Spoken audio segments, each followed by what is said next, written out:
Welcome back. As 1962 dawned, you had this really strange contrast, didn't you?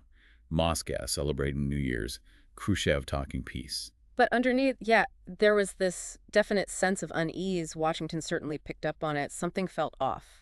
It's fascinating how that public optimism clashed with the whispers, the feeling that maybe Khrushchev wasn't quite as secure as he seemed. Exactly.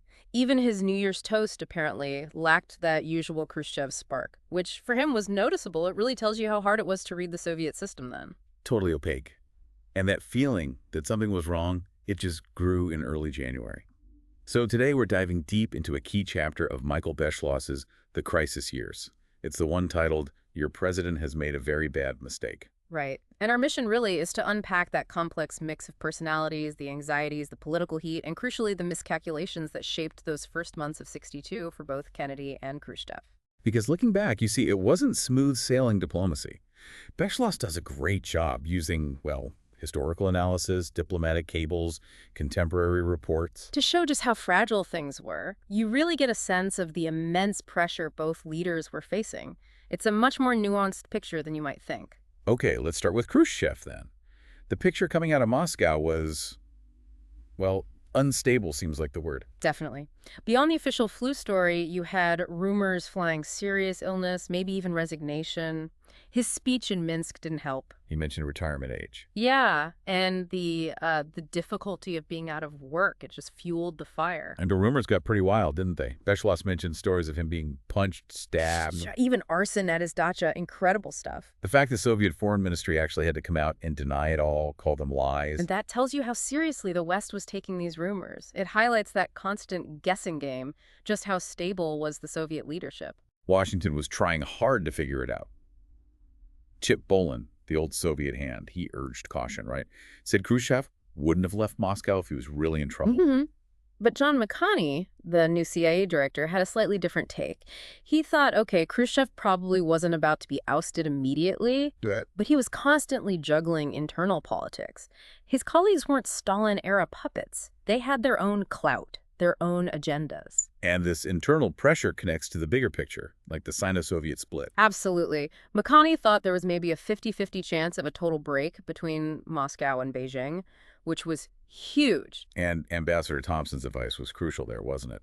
Don't try to exploit the split. Right, because it might just push Khrushchev back towards China. It shows that delicate balancing act the U.S. was performing. It wasn't just a simple bipolar world anymore. And you had figures like Georgy Bolshakov, this sort of back-channel guy. Yeah, he admitted to Ben Bradley that things were seriously difficult with China, Albania. His argument was interesting.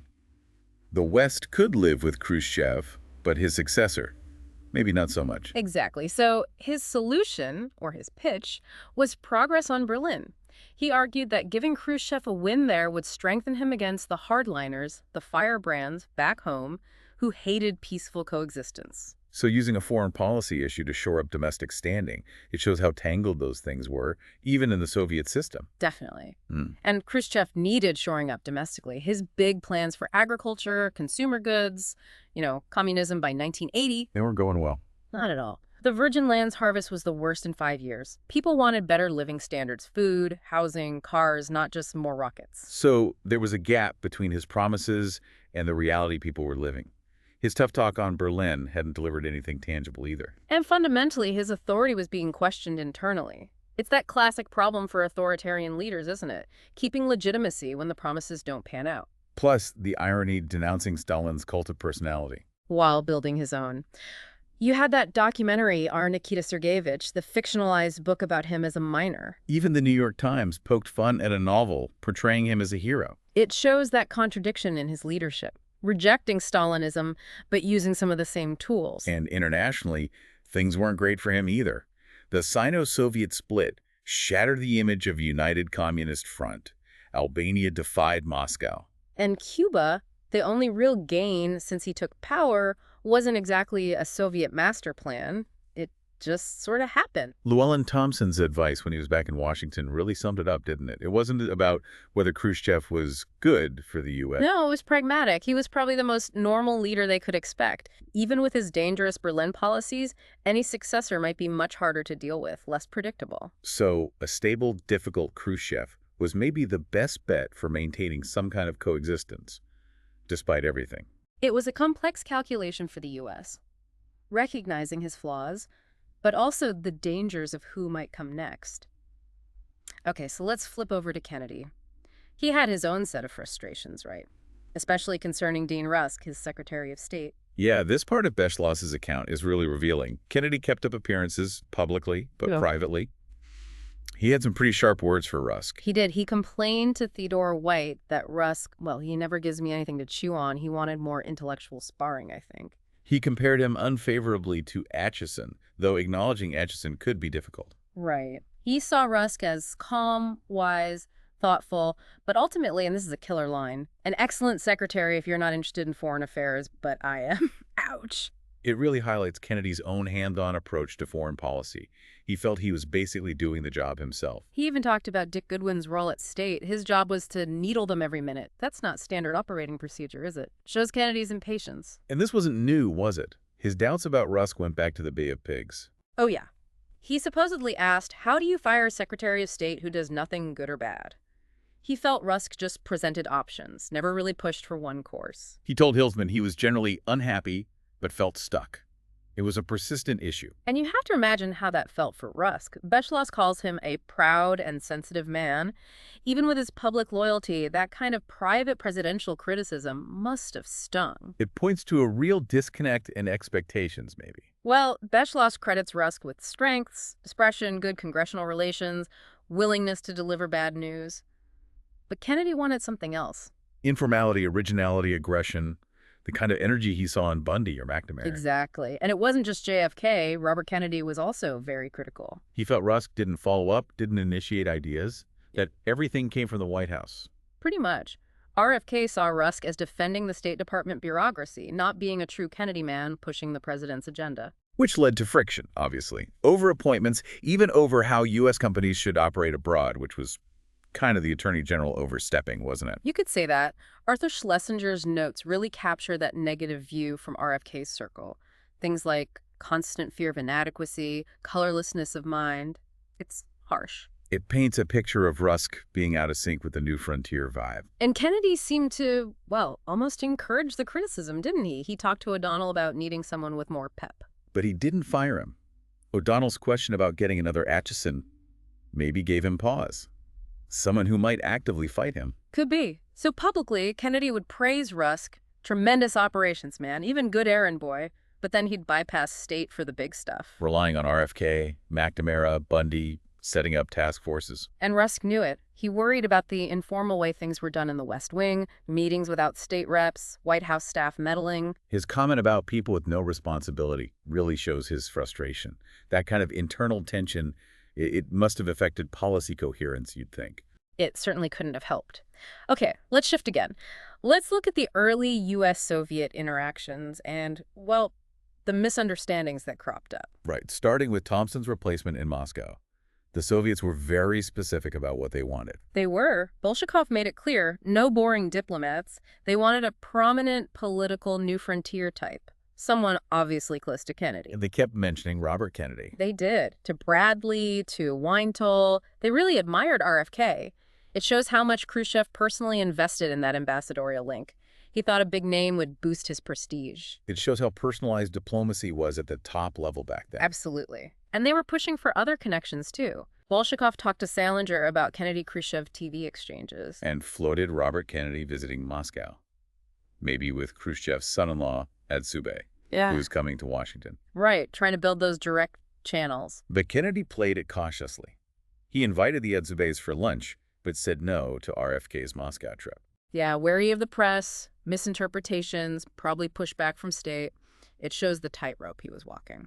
And then the Adzhubei lunch invitation leaked to the Times. And Bolshakov's reaction when RFK couldn't make the Moscow trip, calling it a direct affront to the Soviet Union, quite dramatic. It really shows how much Khrushchev had pinned his hopes on that visit. A definite diplomatic stumble early on. The lunch itself, though, had some interesting moments. Adzhubei asking point blank about a U.S. invasion of Cuba. And Kennedy denying it. That foreshadows so much, doesn't it? It does. And little Caroline Kennedy showing off the Russian doll Khrushchev gave her, right next to a crucifix, a powerful, if accidental, symbol of the divide. But maybe the most significant fallout from that visit was Castro's interpretation. Yes. Castro later said Adzhubei reported Kennedy basically warned the Soviets off Cuba, said more Soviet influence was intolerable, and mentioned the U.S. staying out of Hungary in '56. And Castro took that to mean Kennedy was telling the Soviets, don't interfere when we invade Cuba. He actually said that report started everything leading up to the missile crisis. It's incredible how a comment, maybe misinterpreted, could have such huge consequences. A chilling example of miscommunication. Yeah. Okay, let's move to disarmament efforts. Another area full of tension. Well, you had Macmillan, the British PM, pushing for a joint effort with Kennedy and Khrushchev on arms control. Seemed promising initially. But Kennedy was skeptical from the start. Deeply skeptical. The Soviets were still testing nuclear weapons. He was worried about the balance of power shifting, especially with Soviet work on anti-missile systems. He felt the U.S. couldn't just stop testing unilaterally. Exactly. He made it clear. The U.S. would start its own tests unless there was real progress on Berlin or disarmament. It really shows that action-reaction cycle of the arms race. Still, the exchange letters, Kennedy, Macmillan, Khrushchev. Khrushchev proposed a big summit in Geneva. But Kennedy wanted to start slower, with foreign ministers first. A different approach. And Khrushchev didn't like that. His response was pretty sharp, wasn't it? Yeah, quite chagrined, as Beschloss puts it. Accused the US and UK of just using disarmament as a gesture to hide their plans to resume testing. And that grim analogy about Hemingway cleaning his shotgun. A stark reminder of the dangers they were all dealing with really highlights the deep mistrust. Kennedy tried one last time through Rusk, linking disarmament and a test ban to progress on Berlin. But then he went on TV and announced the U.S. would resume testing in April if there was no test ban treaty. That really upped the ante. Though he privately told Bradley he won't call it off if Berlin talks improved or Soviet tests weren't impressive. Right, suggesting some flexibility behind the scenes. But the public announcement was out there. And the Soviet reaction was quick. Bolshakov told Salinger they were canceling the TV exchanges. Directly blaming Kennedy's testing decision. Salinger was furious. It shows how easily one issue could derail progress elsewhere. Kennedy was angry too, initially. But Thompson advised a milder joint announcement of a postponement? Yes, which helped cool things down slightly. But the damage was done. Interestingly, Khrushchev's letter to Kennedy, while publicly harsh, had a personal touch. It did. He said the government had to speak harshly, but he still liked Kennedy personally, and the TV exchange would happen eventually. It shows that weird mix of animosity and maybe grudging respect. But Khrushchev took a hit domestically around then, didn't he? The Central Committee blocked his plan to shift money from defense to agriculture. Big time. It forced unpopular price hikes on food and goods, led to public discontent, even some nostalgia for Stalin's time, supposedly.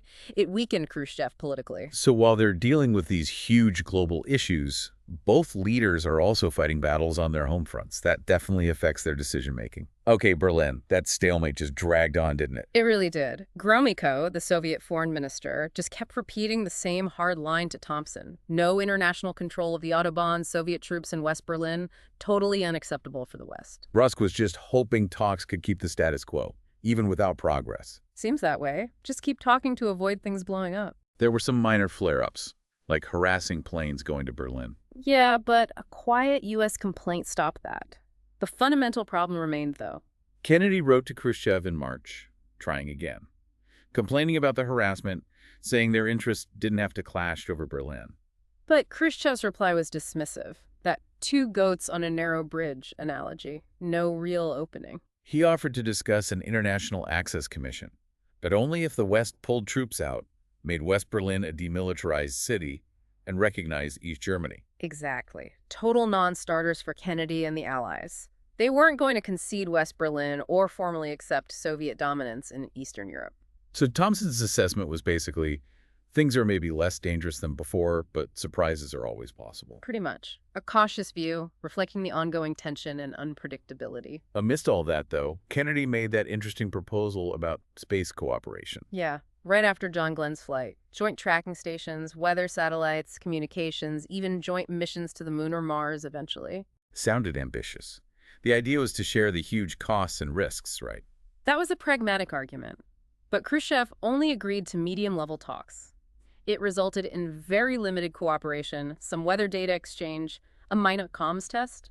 And he explicitly linked bigger space cooperation to progress on disarmament. He did, showing how interconnected everything was in his mind. Even space couldn't bridge the Cold War divide. Seems like it. Okay, let's touch on some of the domestic stuff and other diplomatic moves happening in the U.S. around this time. Right. Beschloss includes some lighter moments, which is nice. Jackie Kennedy worrying about her horse Sardar during her trip. And the president sending that funny, reassuring cable humanizes them a bit. Then there's the more serious stuff, Hoover telling Kennedy about Judith Campbell and her connection to Giancana, though that relationship apparently ended soon after. And Kennedy's California trip visiting the nuclear labs, Vandenberg, that exchange with General Power about the Minuteman missiles. A reminder of the constant military focus. But also moments of levity, like Kennedy riding a toy car at the Lawfords, tweaking his brother Teddy's campaign poster. Visiting Eisenhower and Marilyn Monroe in Palm Springs. Quite a mix of encounters. Diplomatically, the big news was Anatoly Dobrynin arriving as the new Soviet ambassador. Khrushchev recommended him personally. And the previous ambassador, Menshikov, was moved somewhere less important. Exactly. Signaled a shift. Thompson saw Dobrynin as part of a new generation, someone who might relate better to Kennedy's team. Bolshakov was initially keen to work with him. Yes, but Dobrynin apparently wasn't so keen on Bolshakov. He wanted to be the channel between the leaders. Shows the internal rivalries even on their side. Interesting. Okay, back to the big strategic picture, the resumption of nuclear testing. After Rusk got nowhere with Gromyko on a test ban, Gromyko insisting on 0 inspections, Kennedy felt he had to move forward. General Clay, resigning from Berlin around then, maybe signaled a slight easing of tension there, freeing Kennedy up. Perhaps. A cautious optimism on Berlin, maybe. So the first U.S. atmospheric test since '58 happened over Christmas Island on April 25th.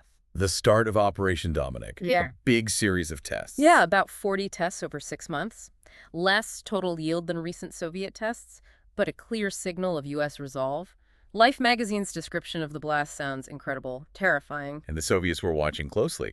Sakharov mentioned their intelligence efforts to figure out what the U.S. was testing. Right. And remember, back in February, McNamara had briefed the Senate privately on U.S. nuclear superiority. The SAC bombers on alert, hardened ICBMs, the Polaris subs. Exactly. That info wasn't public then, but the intention was definitely for it to filter through to allies, and especially to Khrushchev. To impress upon him U.S. strength, deter any rash moves on Berlin, and negotiate from strength. That was the logic. The administration believed they'd already convinced Khrushchev that Kennedy would use nukes over Berlin if necessary, so giving him the hard facts about the consequences was meant to reinforce that deterrent.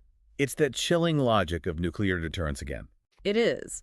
Kennedy usually let McNamara make the public statements about U.S. superiority, trying not to sound too alarming. But then came that interview with Stuart Alsop in March '62. Where Kennedy himself raised the possibility of a U.S. first strike, under extreme circumstances like an attack on Western Europe. Yes, a significant shift in his public rhetoric. Alsop's article in the Saturday Evening Post then reported Kennedy had quietly discarded the no first use idea, might have to take the initiative. And that quote somehow got past the usual White House checks. Apparently, its impact was huge, especially in Moscow. The Kremlin reacted strongly. Military alert, Pravda accusing Kennedy of claiming a right to strike first. Exactly. That statement, on top of earlier boasts of U.S. superiority, it must have made Khrushchev wonder. Was the Pentagon pushing for a first strike, especially while the U.S. had nuclear dominance? Though Khrushchev probably didn't think Kennedy was actually planning an unprovoked attack. Likely not. But Kennedy's public posturing, even if maybe aimed elsewhere, badly hurt Khrushchev politically. It exposed Soviet weakness and showed his previous efforts weren't enough. This really sets the stage for Cuba. A really critical moment. And speaking of signals, let's look at Salinger's meeting with Khrushchev in May '62. That seemed quite eventful. Oh, it was. Salinger gets to Moscow and suddenly gets invited to Khrushchev's dacha for several days. Very unusual. Beschloss describes it vividly. The chilly boat trip, skeet shooting, the long walk in the woods, Khrushchev talking farming, Stalin. Typical folksy Khrushchev trying to build rapport. He touched briefly on Adenauer and Berlin, but didn't commit to much. But then the mood shifted dramatically after dessert. That's the Dr. Jekyll turning to Mr. Hyde moment Beschloss describes. Khrushchev lit into Salinger about Kennedy's first strike comments. Said the president made a very bad mistake. He even sarcastically asked if Alsop was the new Secretary of State. He did. Shows how deeply those remarks had registered and angered him. And he wouldn't accept Salinger's attempts to clarify U.S. policy. Just took Kennedy's words literally. Exactly. And then threatened that if the Soviets signed a German peace treaty, they would adopt a first-use policy to defend East Germany, a direct nuclear threat. Wow.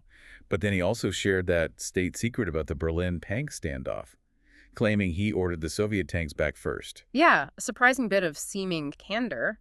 And took credit again for ordering the wall built. Gives you a glimpse into his self-perception. Later, in a more private chat, he returned to the nuclear issue, still concerned. But also called Kennedy a big statesman, said he wanted friendship, albeit between rival systems. That mix, again, confrontation and a strange sort of personal connection. His comment about West Berlin being like a dog needs 5 legs is pretty dismissive. And his warning that the key was now in Kennedy's hands because of the first strike talk. It underlines the mistrust, but what's really striking is what they didn't talk much about. Cuba. Almost total silence on Cuba, which is amazing given what we now know is brewing. Definitely ominous. Okay, let's focus on Cuba then. The U.S. perspective in spring '62 was getting increasingly worried, wasn't it? Very much so. The CIA saw Castro consolidating power, getting more Soviet arms, becoming more anti-American. The assessment was not encouraging. And he was actively exporting revolution to Latin America. Which really alarmed Washington. His defiant speech on the anniversary of the Bay of Pigs defeat just rubbed salt in the wound. But internally, Cuba had problems. Bad economy, some guerrilla activity, Castro suspicious of old-line communists. Yes, it wasn't all smooth sailing for him. But crucially, Cuban intelligence was convinced the U.S. was planning another invasion, using all possible means. A perception fueled by earlier U.S. rhetoric, like Alan Dulles calling Castro a menace who had to be removed. That kind of talk definitely contributed. For Kennedy, Castro was deeply personal, a symbol of Soviet encroachment, a reminder of the Bay of Pigs failure. Beschloss notes Kennedy's emotional reaction to Castro. McNamara even mentioned hysteria in some parts of the administration. And Robert Kennedy was famously hawkish, demanding the terrors of the earth against Castro. So the U.S. pursued that two-track strategy. Diplomatic isolation via the OAS and the embargo. And covert action. Operation Mongoose. Which was huge, led by Lansdale, but really driven by RFK. Sabotage, raids, propaganda, spying. A massive effort based out of the JM Wave station in Miami, aimed at overthrowing Castro by October '62. Robert Kennedy was intensely involved, pushing the CIA hard. Though the CIA itself was skeptical that Mongoose alone could spark a revolution, because Castro's internal security was too strong. They were, but they kept trying other things too, including assassination plots, like the poison pills. Still ongoing. So Castro sees all this, the OAS expulsion, the embargo tightening, Mongoose, U.S. military exercises nearby. And he naturally concludes an invasion isn't just possible, it's imminent. He starts pleading with the Soviets for more help, more defense. Khrushchev, meanwhile, still had this sort of romantic view of Cuba, didn't he? Despite maybe being annoyed by Castro's demands and erratic behavior. Yes, he saw Cuba as ideologically important, so he agreed to ramp up economic aid. And importantly, replaced the Soviet ambassador with someone Castro preferred. And both Castro and Khrushchev had reasons to play up the invasion threat. It seems so. For Castro, it got him more Soviet backing. For Khrushchev, it maybe helped cement Soviet influence in Cuba. But it led them both to that fatally incorrect conclusion that Kennedy was about to launch a massive invasion. When, according to Beschloss and McNamara later, Kennedy had no such intention. Worried about a Soviet reaction in Berlin, didn't want another Hungary. Exactly. McNamara was unequivocal later, no plan to invade Cuba then. So the critical failure was the Kennedy administration not realizing how their actions looked from Havana and Moscow. That seems to be Beschloss's point. McNamara admitted if he'd been in their shoes, he might have thought the same thing. A huge failure of perspective-taking. And Kennedy's own public statements didn't exactly help clarify things, did they? Bundy called it his public balancing act. Right. Crucially, after the Bay of Pigs, Kennedy never repeated his pre-invasion promise that U.S. forces wouldn't intervene, his warnings about communist penetration, defending Guantanamo. They could easily sound like he was leaving the door open for intervention, even if that wasn't the private calculation. He privately warned Congress about the risk of Soviet retaliation in Berlin if the U.S. moved on Cuba, but publicly he kept things ambiguous. Why? Beschloss suggests it was partly strategic deterrence, partly managing domestic politics. Polls showed opposition to invasion, but bad ratings on his Cuba policy. A tricky spot for him. But that ambiguity fed the fears in Moscow and Havana. Which brings us right to Khrushchev's incredible gamble, believing a U.S. invasion was coming. Almost certainly. And losing Cuba would have been a huge blow to Soviet prestige in Eastern Europe versus China with non-aligned nations. Plus, Kennedy had exposed Soviet nuclear inferiority, which hit Khrushchev personally, contradicting his whole philosophy linking power and missiles. And the failure to make progress on Berlin just added to the pressure. His rivals in the Kremlin, the Chinese, they were all exploiting his frustrations. Khrushchev had a history of bold gambles, trusting his own nerve. So, facing all this, his instinct was to go even bolder. Secret missiles in Cuba. With multiple aims, right? Protect Castro, yes, but also Fix the missile gap on the cheap, gain leverage on Berlin, impress his critics, maybe even force U.S. bases out of places like Turkey eventually. A complex mix. his talks with Malinowski about the U.S. missiles in Turkey, his complaints about bases ringing the USSR, that resentment was clearly there. And his talks with McCoyan about the invasion being inevitable, blaming Kennedy's weakness and CIA pressure. It all points towards this desperate solution. The plan: sneak the missiles in, announce them after the U.S. elections in November, but based on flawed assumptions. Deeply flawed. Underestimating U.S. surveillance, thinking Kennedy would wait past the election, assuming Kennedy would just accept it like the Turkish missiles. Beschloss even suggests Khrushchev might have thought Kennedy would secretly welcome the missiles as a way to stabilize Cuba. It's possible. And he thought framing it as purely defensive would win global support, massively underestimating the impact of the secrecy and deception. He saw trickery as normal politics, Yeah. maybe based on Kennedy's past reactions or lack thereof. Could be. McCoyan, though, saw the danger. Predicted the U.S. would find out. Castro would object. But Khrushchev pushed ahead, emphasizing the defense of Cuba publicly and to colleagues. While the strategic balance was almost certainly a major, if perhaps less spoken, motivation, he was sensitive about Soviet inferiority. He probably framed it internally as a noble Soviet act defending socialism, helping Cuba, and planned to send troops to guard the sites too. He later said the idea came to him in Bulgaria in May '62. Fear of invasion, plus the idea of deterrence. He also admitted wanting to equalize the balance of power. His speeches in Bulgaria hinted at this thinking. Then he told Gromyko on the plane back to Moscow. Gromyko was immediately worried about the U.S. reaction, the political explosion, but relieved. Khrushchev insisted he didn't want nuclear war. Khrushchev kept the circle incredibly small to maintain secrecy, met with his inner group, stressed the threat, the need for action. Discussed how long an invasion might take, reinforcing the need for a deterrent before it could happen. Malinowski, the defense minister, must have had reservations about the cost and risk. Probably, but Gromyko recalled him giving full support. Khrushchev just kept repeating his points, postponing detailed discussion, assuring everyone he wouldn't risk war. Then the next step, send Marshal Beryozov to Cuba with a secret letter to Castro. To see if secret deployment was feasible and sound Castro out. And the new ambassador, Alexeyev, was brought in. He actually advised against it. Thought Castro wouldn't go for it. Initially, yes. He thought Castro was focused on internal defense, worried about world opinion. But the delegation went anyway. Rashidov, Beryozov, Alexeyev met Fidel and Raul. Castro was thoughtful at first, consulted his team, then agreed. Driven by solidarity with the socialist camp, wanting to change the balance of power. Alexeyev was surprised he agreed so readily. Castro felt conventional weapons weren't enough. They had to share the risks the Soviets were taking. Though Castro later complained Khrushchev hadn't told him how big the missile gap really was. So the delegation reported back. Castro's on board. Secrecy seems possible. Khrushchev greenlights it, playing the reveal for November 6th, after the U.S. elections. Castro symbolically went back to the Sierra Maestra, emboldened. Khrushchev dismissed McCoyan's warnings, the secrecy preventing wider advice. What did Khrushchev expect Kennedy's reaction to be? Pretend ignorance till after the election. A slow NATO response.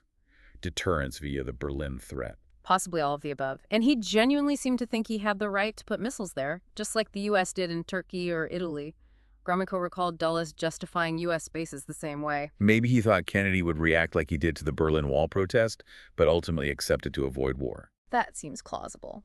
He also recalled Senator Fulbright seeming okay with the Berlin border closure, maybe thinking Fulbright represented Kennedy's view on Cuba, too.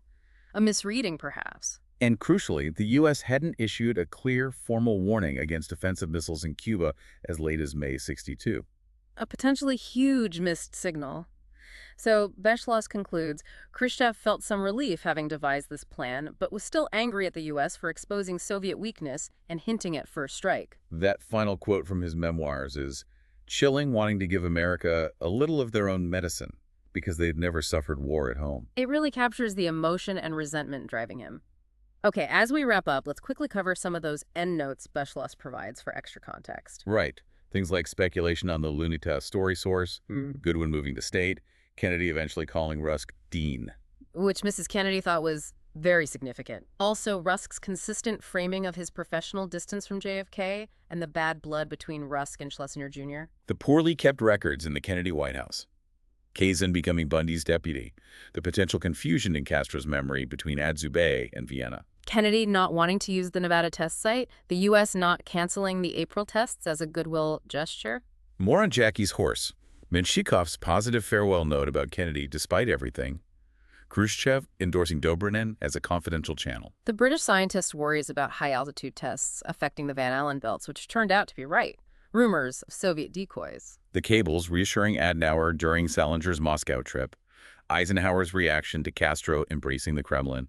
The sheer number of Kennedy-era covert ops. Thompson sensing Soviet unease about Cuba going full Marxist. Gromyko still disbelieving McNamara in 1989 about no invasion plan. Kennedy denying invasion plans to Adzhubei privately. The parallel some drew between Cuba and Vietnam may be delaying action until after re-election.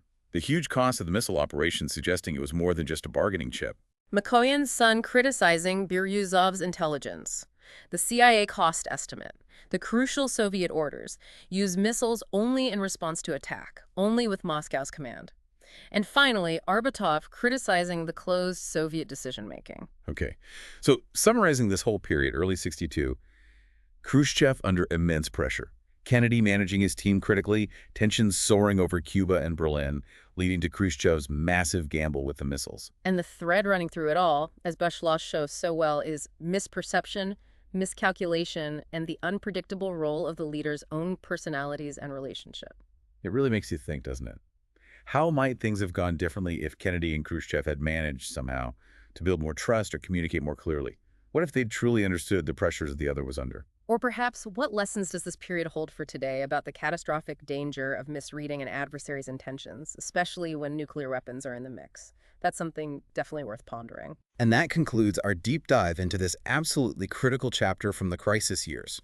We've covered Beschloss's analysis, the key events, the strategies, the crises, the context, the implications, the whole chapter. We hope this has given you a richer understanding of this pivotal moment that set the stage for the most dangerous crisis of the Cold War. Until next time, keep diving deep.